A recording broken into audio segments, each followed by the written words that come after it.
Boa noite, turma. Hoje nós vamos falar a respeito de uma nova forma de planejamento, né?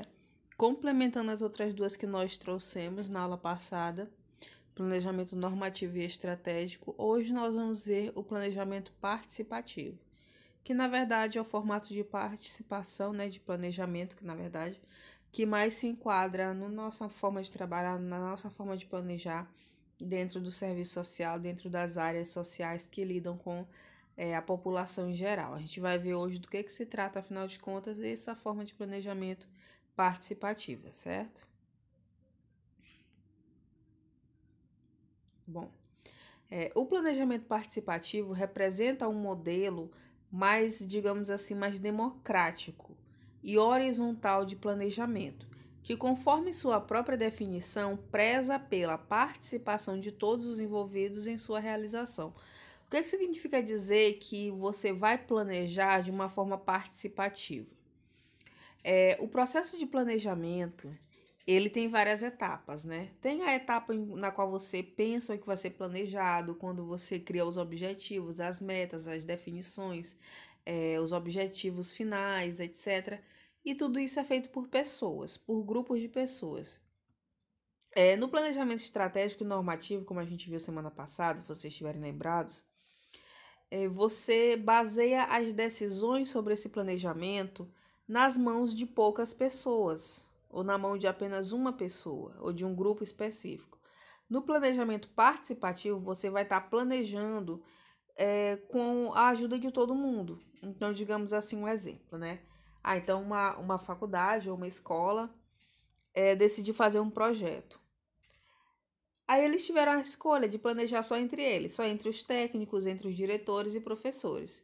Porém, depois eles repensaram e tiraram uma conclusão. Por que a gente não chama também, para fazer parte desse planejamento, os alunos e os funcionários, digamos assim, mais baixos, como os porteiros, zeladores, etc.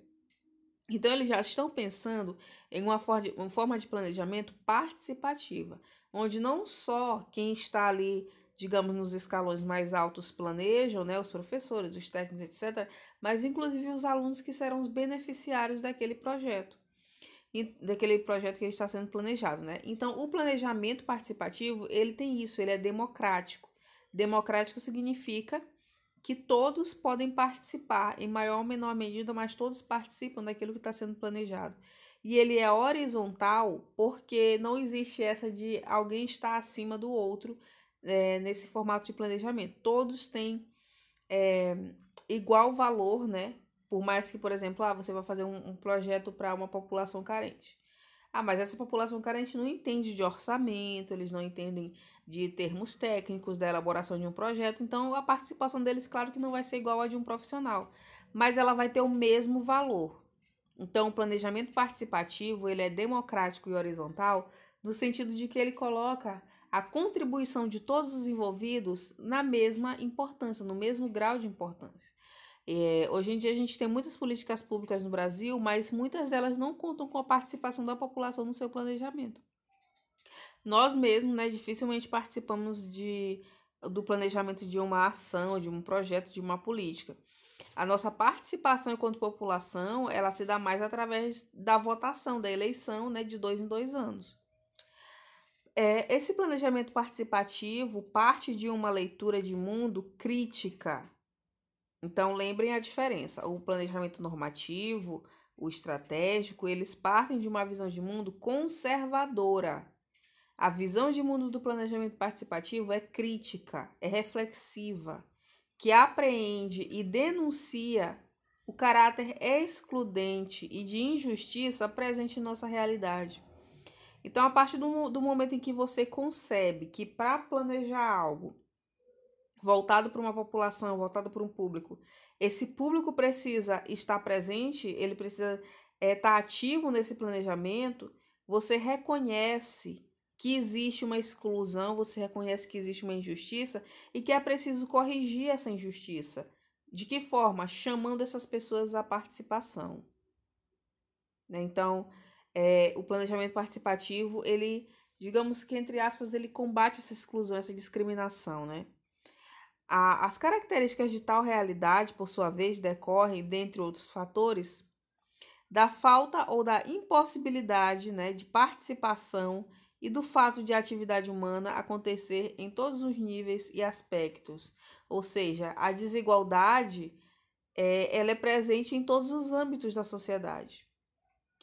E essa desigualdade faz com que grande parte da nossa população, seja a mais baixa, a classe média alta, a classe média quer dizer classe média baixa, tenham graus de participação muito limitados. Nós vivemos em um país que tem uma tradição histórica autoritária, que a gente já teve censura, a gente já teve ditadura, a gente já teve muita limitação da democracia, da participação da população. Então, essa mentalidade participativa no nosso povo, ela ainda não é muito difundida, ela ainda é rara, né? Ela ainda não é tão enraizada na nossa mentalidade.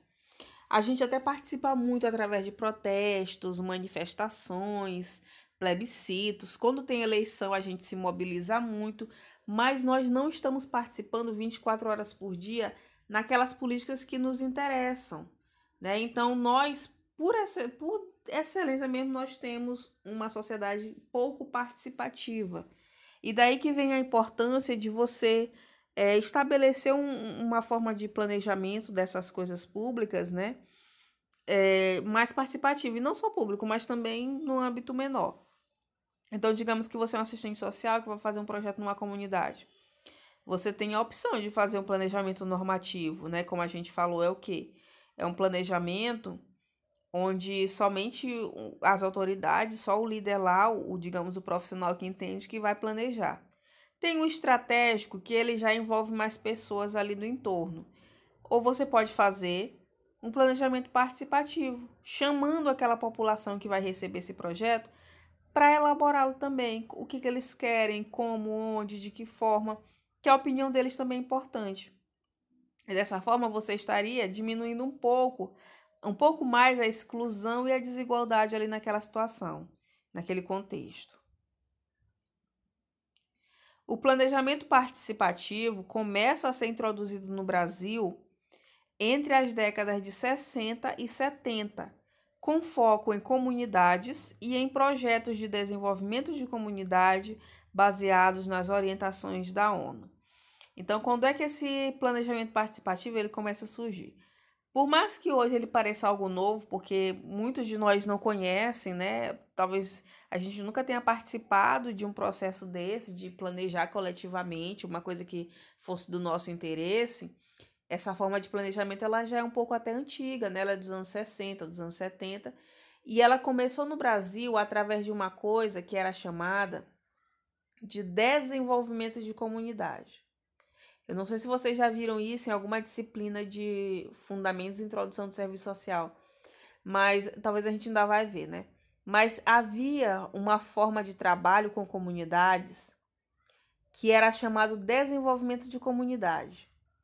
E o serviço social participou muito disso. Na época era vista como um avanço, como uma coisa bacana, né? Uma coisa que iria estar contribuindo ali. Hoje em dia nós já temos uma visão diferente, né? A gente já não considera que o desenvolvimento de comunidade realmente é algo benéfico para as comunidades. Porque o que ele prezava, né? No que ele era baseado? Ele vinha de um modelo de desenvolvimento. Então, para essa comunidade ser desenvolvida, ela precisa ter tal grau de alfabetização, ela precisa ser asfaltada, ela precisa que as pessoas estejam empregadas em tal indústria, eles precisam desenvolver essa economia, etc, etc.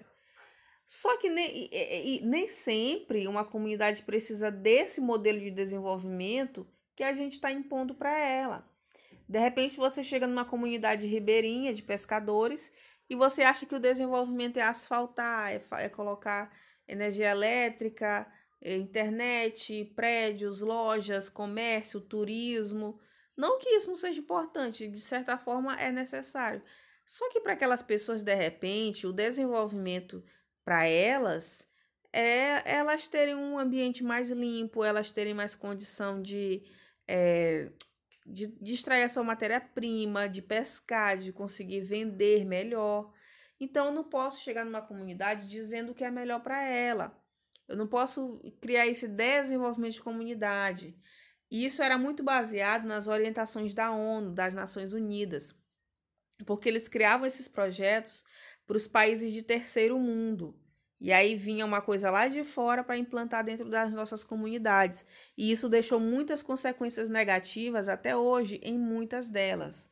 Então, pelo fato de o planejamento participativo ter surgido através dessa metodologia do desenvolvimento de comunidade, ele acabou sendo visto, entre aspas, assim, com um preconceito, né? Uma visão pejorativa. Muitas pessoas ainda achavam que esse negócio de planejamento participativo, de chamar as pessoas para planejarem, para fazer um projeto, uma ação, uma política, isso é coisa de desenvolvimento de comunidade, é coisa que dos anos 60, anos 70. Só que, na verdade, a gente não pode ter essa interpretação, porque aí você tira todo o valor que essa metodologia de fato tem, né? Ela é muito importante. Existe hoje um preconceito a respeito do planejamento participativo, por conta das consequências negativas do desenvolvimento de comunidade e também por associá-lo ao socialismo. Então, ainda existe isso também. Ele é visto como uma coisa socialista. Por quê? Porque ele envolve todo mundo, ele tenta colocar todo mundo ali para uma reunião, para planejar o que vai ser feito, né? Então, digamos assim, só para vocês visualizarem melhor na mente de vocês. Imagina que vocês, como assistentes sociais, foram chamados pela Secretaria de Trabalho para fazer um projeto na agricultura familiar em uma certa comunidade. Aí vocês pensam, eu acho que seria importante os líderes comunitários, a população em geral, as mães de família, os pais de família, os jovens, os idosos, participarem da elaboração desse projeto, desse planejamento desse projeto, para que saia da melhor maneira possível para eles. Então, como é que isso vai acontecer? Vocês vão se reunir em um espaço, pode ser uma associação, uma escolinha, algum lugar, na casa de alguém, ou na secretaria, enfim. E cada um vai colocar ali as suas necessidades. A gente precisa plantar tal coisa. Não, nesse terreno aqui, isso não vai funcionar. A gente tem interesse disso, daquilo. Você ouve o que as pessoas têm para colocar e isso acrescenta no teu planejamento, porque vai te dar um norte, você vai estar sabendo o que de fato as pessoas querem, do que elas necessitam. E isso impede que você faça uma coisa vertical de cima para baixo, que no final das contas não é efetiva. Então é melhor você ouvir, né, o que todos têm a dizer para formar um planejamento do que simplesmente fazer uma coisa e jogar ali que pode não dar certo. Por isso que o planejamento participativo ele é o mais utilizado assim em termos do serviço social quando a gente está trabalhando com populações, né?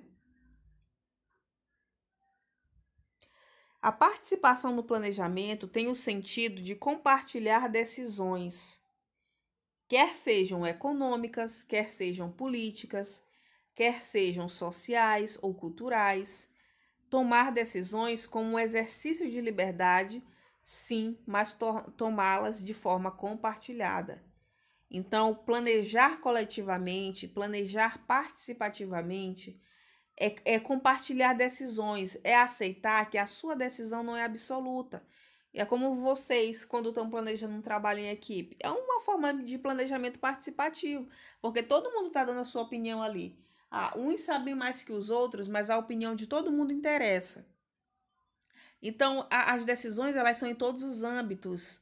São decisões econômicas, são decisões políticas, sociais, culturais, mas todo mundo tem que opinar. Mesmo que aquela pessoa ela não tenha a melhor formação política, a melhor formação econômica, mas ela tem uma visão sobre isso. Por mais que você não entenda de economia, você entende do supermercado, você entende do preço do alimento. Por mais que você não entenda de política, você entende da questão da saúde, você entende da questão da assistência. Você entende nesse aspecto, né, das coisas que te afetam. Então, você, de certa forma, pode sim contribuir. Todos podem colaborar, todos podem contribuir em um planejamento participativo, porque a opinião de todos tem valor, independente do seu grau de instrução, seu grau de escolaridade, etc. É preciso tomar decisões como um exercício de liberdade, mas tomá-las de forma compartilhada. Decidir é ser livre. Decidir é compartilhar com o outro a capacidade de traçar um rumo, né, para as coisas. Não é só você que vai decidir como será, mas todos ali os envolvidos. Então, é um exercício realmente de liberdade e compartilhada, né? Uma liberdade compartilhada. Quando você toma a decisão levando em conta o que os outros têm a pensar ali também. Essa frase aqui eu destaquei porque ela representa muito o que de fato é o planejamento participativo, tá? Então, peguem essas referências aqui do que eu vou colocando em destaque para vocês. A participação, ela precisa ser orgânica, né? Em que sentido? Ela precisa partir de organizações, né? Da forma como essas pessoas estão ali colocadas, porque um planejamento participativo ele não vai ser simplesmente você levantar seu dedo e dizer o que você pensa. Não em termos de políticas públicas, né? De ações e programas sociais. Digamos que uma coisa mais privada, uma coisa menor, pode até ser assim, mas quando você, enquanto um cidadão, quer participar do planejamento de uma política, você não vai simplesmente chegar e escrever uma carta para um representante público, para um gestor, ou simplesmente levantar o dedo num plebiscito, desculpa, numa conferência, né? Numa audiência. Você tem que estar inserido a partir de uma instituição, a partir de uma organização. Você tem que estar fazendo parte de um sindicato, de uma associação, de uma assembleia, de um conselho, de um grupo, um movimento social, né? Por isso que a participação é orgânica, porque é a partir do momento em que você está dentro de uma organização. Orgânico é referente à organização, certo? Então, digamos, nesse projeto, continuando o exemplo, né? O projeto da agricultura familiar em certa comunidade. Aí eu vou simplesmente levantar a mão ali e cada um vai dizer aleatoriamente o que pensa? Não necessariamente. O ideal é que, por exemplo, estivessem ali representados enquanto uma associação de moradores, enquanto um sindicato, uma associação de pescadores, uma associação de agricultores familiares.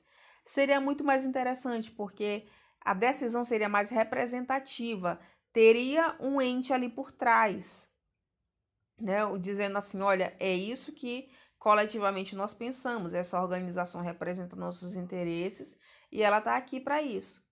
Quando a Constituição Federal de 88 foi elaborada, desculpem eu não ter colocado essa foto aqui para vocês, eu realmente esqueci. Quando a nossa Constituição foi elaborada, ela teve a representação de praticamente todas as categorias da nossa sociedade. Nessa Constituição, nessa Constituinte, né, que é a elaboração da Constituição, tinha representantes das mulheres, dos homossexuais, dos negros, dos índios, das crianças e adolescentes, dos agricultores familiares, dos trabalhadores, da esquerda, da direita, de todos que você possa imaginar, de agricultores, enfim. Mas eles estavam representados, não um monte de gente ali, levantando a mão e dizendo, a Constituição tem que defender nosso interesse. Não era assim. Eram organizações, eram movimentos sociais que estavam ali representando o interesse de todas essas pessoas no Brasil. Então, era todos os lavradores do Brasil que estavam ali votando a Constituição? Não, era os representantes, os movimentos sociais. Os movimentos sociais, eles servem também para isso, para representar a população em processos participativos, orgânicos, né? Porque são organizações participativas, organizações representativas.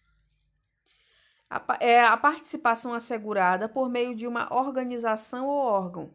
Trata-se de uma estrutura organizada, legal, ou seja, tem que ter um CNPJ, tem que ter uma OSCIP, que é OSCIP, que é um número, né, um cadastro das associações de moradores, grupos de bairro, de mães, etc. Tem que ser legalizado, né? Então não é só um grupinho de pessoas que se reúne, que ocupam um espaço institucional na organização da sociedade. Então, eles representam uma parcela da sociedade, eles são importantes, eles têm uma relevância ali, né? Não é só um grupo de pessoas que se levantou para legalizar as armas no Brasil porque teve um plebiscito. Não é assim. Tem todo um processo, toda uma organização para que isso aconteça, para que você participe. Então, se você quer participar em algo que representa seu interesse, geralmente isso vai se dar através de órgãos que fazem essa representação. Quais são os requisitos para que uma participação seja orgânica? é a existência de conselhos, conselho tutelar, conselho da condição feminina, conselho do idoso, conselho da assistência, conselho da educação. Você participa através desses conselhos da fiscalização das políticas públicas, das deliberações, através de associações. As associações também são, né, organizações que podem participar de planejamentos de políticas públicas e ações, etc. Instituições. Então, por exemplo, uma das maiores instituições do Brasil, a igreja. Vamos colocar assim, a igreja evangélica.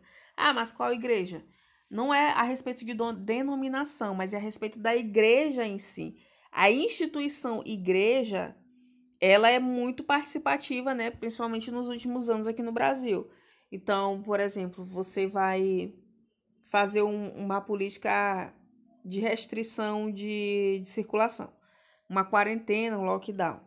Os representantes das igrejas, eles vão até os gestores, né, para colocar as questões deles. Ah, a gente trabalha com reuniões de pessoas em um templo, então a gente quer participar também da forma como essa quarentena vai ser planejada. E aí sempre saem aquelas notas, né, do governo.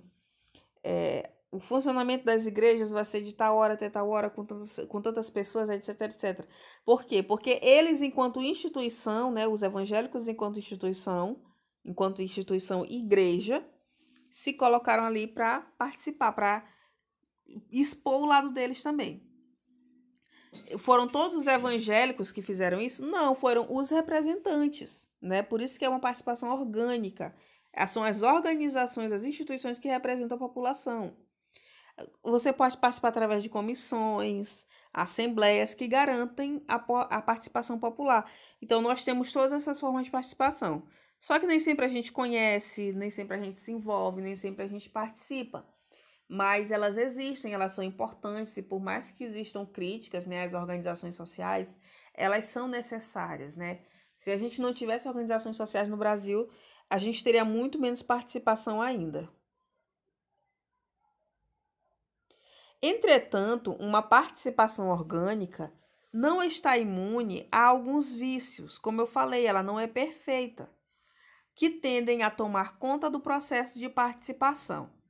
A exemplo dos observados no processo eleitoral do voto universal, né? Então, os mesmos problemas que podem acontecer numa eleição normal, numa eleição que acontece de 2 em 2 anos, de corrupção, de compra de votos, etc., pode acontecer também no processo de participação através de uma instituição, de uma associação. A gente sabe que isso acontece, porque nem sempre vai ter integridade 100% dessas organizações. Pode acontecer a venda do voto, a barganha eleitoral, o clientelismo. O que é o clientelismo? Eu te ofereço uma coisa, né? Não necessariamente dinheiro, mas ali, digamos, um serviço, ou você se sente preso a votar em mim por um favor. Digamos, o Bolsa Família, em certos contextos, ele é tratado de forma clientelista. Aquela pessoa ela não se sente à vontade de votar na oposição porque ela tem medo de perder seu benefício. E isso é uma forma de clientelismo. Você fica cliente daquele político, né? Você só, entre aspas, só compra na mão dele. Por quê? Porque ele tem algo ali, ele tem uma carta na manga.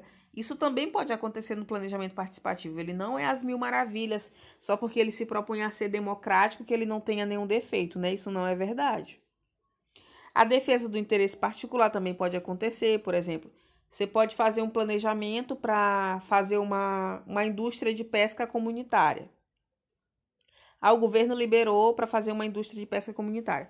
Vamos reunir com esses pescadores, com essa organização de pescadores aqui, para ver como é que vai ser essa indústria. Pronto, vamos fazer um planejamento participativo para ser o mais democrático, o mais justo possível. Só que os representantes dessa associação, os líderes, eles não estão muito interessados nos objetivos ali coletivos. Eles vão defender mais o interesse particular deles. Isso pode acontecer? Claro que pode. Porque por mais que um planejamento seja participativo, ele não está isento da exclusão, da corrupção, dentre todas as outras coisas que está presente em todos os outros tipos de planejamento também. Então, a gente não pode endeusar uma forma, né, de metodologia de planejar. Esse planejamento participativo, ele também precisa de uma participação que seja qualificada, né? Por outro lado, esses organismos e essas estruturas não são suficientes onde a indiferença é grande, a motivação é baixa e limitada a um círculo restrito. Então, isso aqui significa que não adianta que você participe. Você tem que ter uma participação de qualidade, uma participação bacana, uma participação que realmente esteja ali alinhada com seus interesses enquanto cidadão. Então, de que adianta eu participar se a voz não vai ser ouvida, se a minha voz não vai ser levada em conta? Eu preciso de uma participação mesmo de qualidade, efetiva. E isso não acontece onde a indiferença é grande. Dos dois lados, onde as pessoas são indiferentes ao seu poder, à sua necessidade de participação, e onde também aqueles que precisam ouvir essas pessoas são indiferentes a elas. A indiferença é contrária à participação. Participar significa tomar parte. Você só toma parte de algo se você se interessa por isso. Se você é indiferente, você não faz parte, você não toma parte. Quando a motivação é baixa, as pessoas elas têm aquele discurso, isso não vai adiantar nada, nós somos poucos, nós somos pequenos, o que isso vai mudar? Melhor a gente ficar na nossa, enfim. Círculo restrito, então é só aquele grupinho de liderança ali que decide, que participa. Isso acaba não gerando uma participação de qualidade. A participação, portanto, completa-se com o envolvimento, subjetivo. O que é subjetivo? É pessoal. A participação ela se completa com o envolvimento pessoal e a qualificação do participante, o qual deve ter acesso a informações e códigos que às vezes são privilégios de cúpula. Então, para que essa participação seja efetiva, de qualidade, orgânica, né, de fato, aquilo que ficava só naquela cúpula, naquela elite, precisa passar também para os outros. Ou seja, é democratizar informações. De nada eu adianta eu levantar o meu dedinho numa assembleia se as informações não chegam claras para mim. Eu vou estar decidindo sobre uma coisa que, na verdade, eu nem conheço direito. Informação também está na base da participação, tá?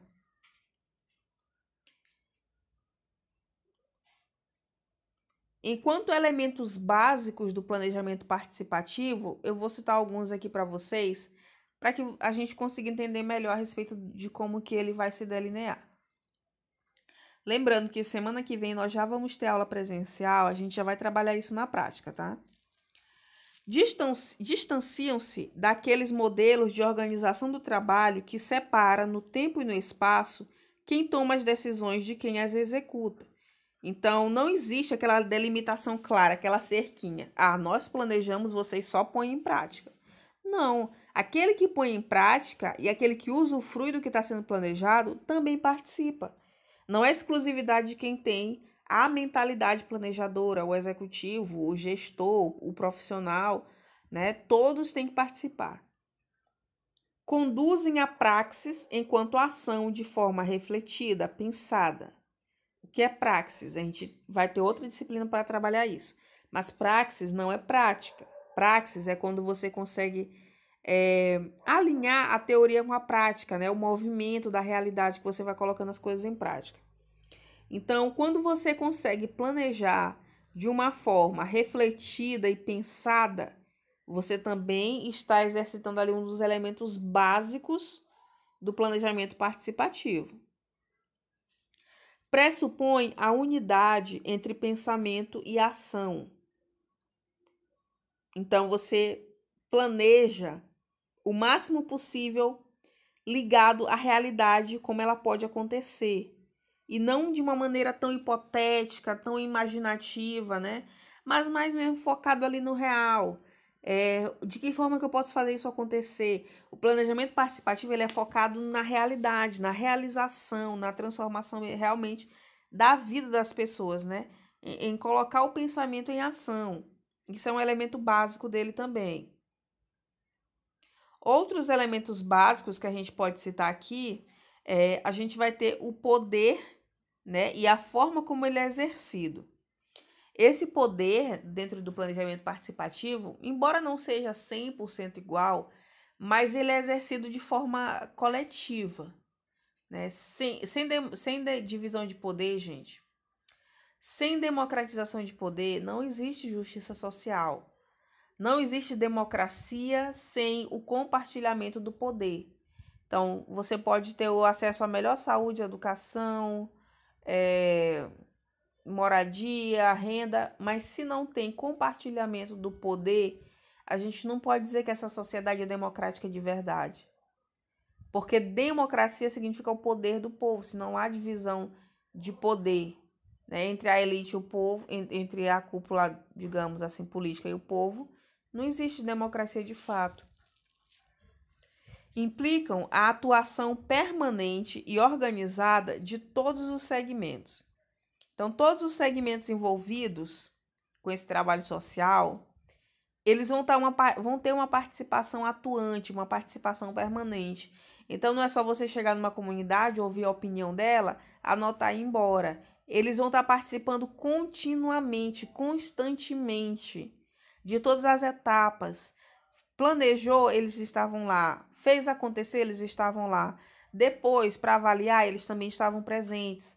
Então, é uma atuação permanente, né? O envolvimento de todos. Constituem-se no avanço, na perspectiva da superação da organização burocrática do trabalho social, assentado na separação entre teoria e prática. Então, os modelos tradicionais, os modelos conservadores, normativos de planejamento, eles querem colocar uma separação entre a teoria e a prática. Só que o planejamento participativo, ele representa a superação disso. Ele é a superação daquele excesso de burocracia, ele é a superação da hierarquia vertical de quem planeja, quem realiza, quem usufrui. Ele é a superação da divisão entre a teoria e a prática, porque não existe divisão entre teoria e prática, isso é uma ilusão, né? Teoria e prática, elas estão o tempo todo juntas, elas estão o tempo todo associadas. Não tem como você pensar algo que você nunca pôs em prática minimamente. E não tem como você pôr em prática algo que você não refletiu antes minimamente. O planejamento participativo, ele se propõe a isso. A olhar aquela realidade, ouvir quem vive aquela realidade e trazer isso para a teoria. E vice-versa. É pegar a teoria e dizer para aquelas pessoas, olha, o projeto que a gente quer fazer com vocês é isso, aquilo, explicar, trazer aquela teoria para a prática e vice-versa. Então, vocês podem ver que ele tem uma forma muito bonita, né? Uma forma muito bacana de trabalhar a interação das pessoas quando se planeja algo. O trabalho coletivo e o compromisso com a transformação social colocam, pois, o planejamento participativo como perspectiva fundamental quando se pretende pensar e realizar a gestão democrática das políticas públicas. Então, ele acaba tendo até um papel não só funcional, vou planejar coletivamente porque é mais fácil, mas ele tem um papel mesmo assim de um compromisso com a transformação social. Né? Ele coloca ali uma perspectiva na qual você precisa gerir, né, gestar democraticamente as políticas públicas, que é algo que a gente carece muito. Se tivesse uma maior participação da população nas políticas públicas, haveria menos abuso de autoridade. Então, a gente não estaria 100% à mercê de um ministro, de um presidente, de um governador, de um prefeito, de um secretário, porque as pessoas estariam participando ativamente. Só que isso acaba sendo até mesmo limitado, eu acredito que até propositalmente. Então, a gente não ouve falar do que as associações, do que os movimentos sociais estão fazendo em prol da sociedade. A gente não vê isso nos jornais. E eles fazem, eles atuam, eles trabalham, eles se manifestam. Mas a gente não ouve falar porque não é do interesse de quem está no poder que nós saibamos dos mecanismos que nós temos de participação. Não é interessante que nós, enquanto população, participemos. Quanto menos você participa, mais concentrado fica o poder. E é isso que interessa a quem está ali querendo segurar o poder nas suas mãos, né? Ao mesmo tempo, essa concepção e esse modelo de planejamento se constituem como a base para a construção de um projeto político-social. O serviço social é uma profissão que ele tem um projeto ético-político profissional, ou seja, nós temos um projeto de sociedade que nós queremos ajudar a construir através do nosso exercício profissional. E também isso vai guiar a forma como nós realizamos, como nós desempenhamos nosso cotidiano profissional. Da mesma forma, o planejamento participativo, ele é focado na construção de uma sociedade, digamos assim, mais justa, né, mais igualitária. Claro que não é uma coisa utópica, né? A gente não vai mudar o mundo com essas estratégias de planejamento, mas é uma forma de garantir em determinados contextos, determinadas realidades, uma igualdade maior, uma participação maior, uma forma de trazer protagonismo para as pessoas. O grande lance do planejamento participativo é esse, é o protagonismo. As pessoas precisam se sentir protagonistas da sua história, protagonistas daquilo que elas estão usufruindo, e não só se sentir um pobre coitado que não entende nada de política, nada de economia, e está recebendo aquilo que foi feito ali dentro de um gabinete ali jogado para ele. O planejamento participativo ele tem esse diferencial, né? E aí, finalizando, pessoal, trazendo aqui para vocês, né, um pouco sobre essa questão do planejamento participativo e a exclusão e a inclusão, que é o seguinte: o conceito de exclusão e inclusão não se refere somente a condições materiais de existência. Refere-se também ao exercício das decisões de políticas globais e setoriais e ao exercício da soberania coletiva. É uma questão de poder, a qual é preciso a sociedade estar atenta. Ou seja, inclusão e exclusão social não é só uma questão de pobreza. É uma questão de decisão, é uma questão de capacidade de participação. Como eu falei, de nada adianta você usufruir de bons serviços, bons bens, etc., se você não tem capacidade de participação. Você está excluído dos canais de poder se você não participa. Ah, mas eu não sou uma pessoa excluída, eu tenho uma renda legal. Mas você é excluído dos canais de participação, você não decide sobre a sua própria vida. Você não decide o que vai ser feito na saúde, na educação do seu filho, na sua alimentação, no preço do combustível, você não decide. Você está excluído das decisões de poder. Então, inclusão e exclusão tem muito a ver com a soberania coletiva, com o povo ter voz, com o povo ter participação. Parece um clichê, mas de fato é isso, né? É uma questão de poder, a qual é preciso a sociedade estar atenta, né? Então, a gente precisa estar cada vez mais atento. Então, vocês percebem que o planejamento participativo, ele tem um viés político. Por que ele é político? Porque ele chama para participação. Ele coloca a importância da participação coletiva, do posicionamento da população, do fato de que quem está ali sendo um gestor, quem está no poder, precisa abrir espaço para essa população se colocar. Ele é sobre isso, né? Ele é sobre democracia, é sobre poder. E isso abre margem para um debate ainda muito maior, que é a questão do que realmente é o poder. O que realmente, né, é você ser empoderado. Hoje em dia a gente ouve muito falar sobre empoderamento. Ah, o pobre tem que se empoderar, a mulher tem que se empoderar, o negro tem que se empoderar, o brasileiro tem que se empoderar. Mas o que é poder de fato? É você se sentir com poder ou você ter participação? É você decidir sobre a sua vida? Como que você pode estar empoderado se você não influencia nem o preço da cesta básica, ninguém te ouve a respeito disso, seu salário aumenta ou diminui conforme for a vontade da economia, e aí a mídia te vende que você é empoderado por isso, por aquilo, porque você tem um carro, porque você tem uma maquiagem, porque você tem tal aparência, tal casa. Isso é uma ilusão. Então, que nós possamos buscar os ideais, né, e a realização do real poder que nós, enquanto população, enquanto povo, merecemos, né? Então, gente, A gente se vê semana que vem. Deixo um abraço para vocês. Estudem, escutem. Desculpa que eu esqueci de deixar atividade para vocês. Eu vou deixar materialzinho para refletir lá no Google Sala de Aula. Deem uma olhada, tá? Então, abraços, beijo. A gente fica por aqui. E coloquem lá o nomezinho de vocês para eu saber quem estava presente, tá? Até mais. Beijos.